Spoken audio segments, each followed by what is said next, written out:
कहानी है लाखन और उसके कुत्ते मोती की, जो कि अपने गांव में ही आराम से काम किया करते थे। लाखन गांव में ही दूसरों के खेतों में काम करके अपना गुजारा चला लिया करता था। तभी फिर लाखन के बुरे दिन आ गए और लाखन को 2-4 दिन तक कोई काम नहीं मिला, जिसके कारण लाखन और उसके कुत्ते की हालत ख़राब थी और उन दोनों ने 2 दिनों से कुछ खाया भी नहीं था। तभी लाखन सोचता है कि कुछ तो करना पड़ेगा, नहीं तो हम भूखे मर जाएंगे। यह सोचता हुआ वह गांव के ही हरिराम सेठ के पास जाता है और कहता है, सेठ जी देखिए, मैं बहुत परेशान हूँ। बड़ी उम्मीद लेकर आपके पास आया हूँ। मैंने और मेरे कुत्ते ने 2 दिन से कुछ खाया नहीं है। यदि आपकी कृपा हो तो थोड़ा रुपया उधार देकर हमारी मदद कर दीजिए। लेकिन तू ये तो बता, तेरा कोई पता ठिकाना तो है नहीं। आज यहाँ तो कल वहाँ। यदि तू मेरे पैसे लेकर कहीं चला गया तो मेरा तो नुकसान हो जाएगा ना। अरे अरे नहीं सेठ जी, ऐसा नहीं है। जैसे ही मुझे कोई काम मिलेगा मैं आपका सारा पैसा चुका दूंगा। यदि आपको मुझ पर विश्वास ना है तो जमानत के तौर पर मेरे कुत्ते मोती को रख लीजिए। ये आपके घर की देखभाल और रखवाली भी करता रहेगा। सेठ मान जाता है और लाखन को पैसे दे देता है और फिर लाखन मोती को वहाँ छोड़कर चला आता है। मोती इधर उधर घूमता है और लाखन के बिना उसे अच्छा नहीं लगता। फिर वह घूमता हुआ वापस लाखन के पास चला आता है। मोती को देखकर लाखन को बहुत गुस्सा आता है और उसे वापस सेठ के पास जाने के लिए कहता है।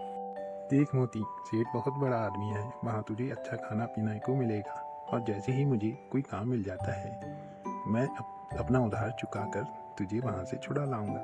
तू चिंता क्यों करता है मोती? मोती उसकी बात सुनकर वापस चला आता है, लेकिन अगले ही दिन मोती फिर लाखन के पास जाने के लिए निकलता है।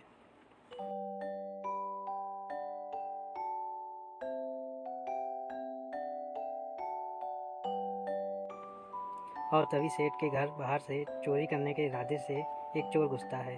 चोर चुपके से कमरे में जाता है और उस समय उस कमरे में कोई नहीं था, क्योंकि सेठ दूसरे कमरे में सो रहा था और मोती भी नहीं था। चोर अलमारी में से कुछ पैसे लेकर वहां से निकल जाता है।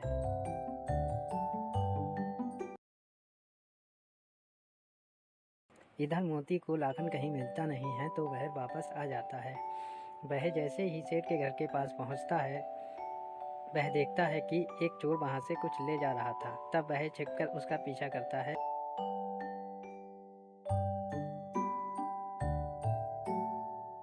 और आगे जाकर वह चोर एक टूटे हुए मकान में चोरी का पैसा छुपा कर चला जाता है। मोती ये सब देखकर वापस चला आता है। इधर सेठ को चोरी का पता चल जाता है और सेठ पुलिस को बुला लेता है। अरे देखिए दरोगा जी, चोरों का आतंक कितना बढ़ गया है। बताइए अब मैं क्या करूँगा। आपको जल्द ही उन चोरों को पकड़ना होगा। अरे आप परेशान ना हो, हम जल्द ही चोरों को पकड़ लेंगे। आपके पैसे वापस मिल जाएंगे। अरे देखो तो कितना निकम्मा जानवर है, बताओ। हमारे घर चोरी हुई है और ये बाहर से टहलता हुआ आ रहा है। तभी मोती पुलिस के पास जाकर बार बार भौंकता है। तब पुलिस वाला कहता है, अरे लगता है हमसे कुछ कहना चाह रहा है। तभी मोती बाहर की तरफ भागता है और दरोगा और सेठ दोनों ही उसके पीछे पीछे जाते हैं। कुछ दूर जाकर देखते हैं कि मोती उस टूटे हुए मकान में चला जाता है। वह दोनों भी उसके पीछे पीछे वहाँ चले जाते हैं और देखते हैं कि वहाँ पर एक डिब्बे में सेठ के घर से चुराया हुआ पैसा रखा था। वह उस डिब्बे को उठाकर वापस अपने घर चले जाते हैं। अब सेठ मोती को शाबाशी देता है। अच्छा मोती, अब तू जा, मैंने तुझे आज़ाद किया। मोती वापस लाखन के पास पहुंचता है तो लाखन उसे देखकर बहुत गुस्सा करता है और उसे फिर से सेठ के पास लेकर पहुंचता है। तब सेठ लाखन से कहता है, जा लाखन, इसे ले जा।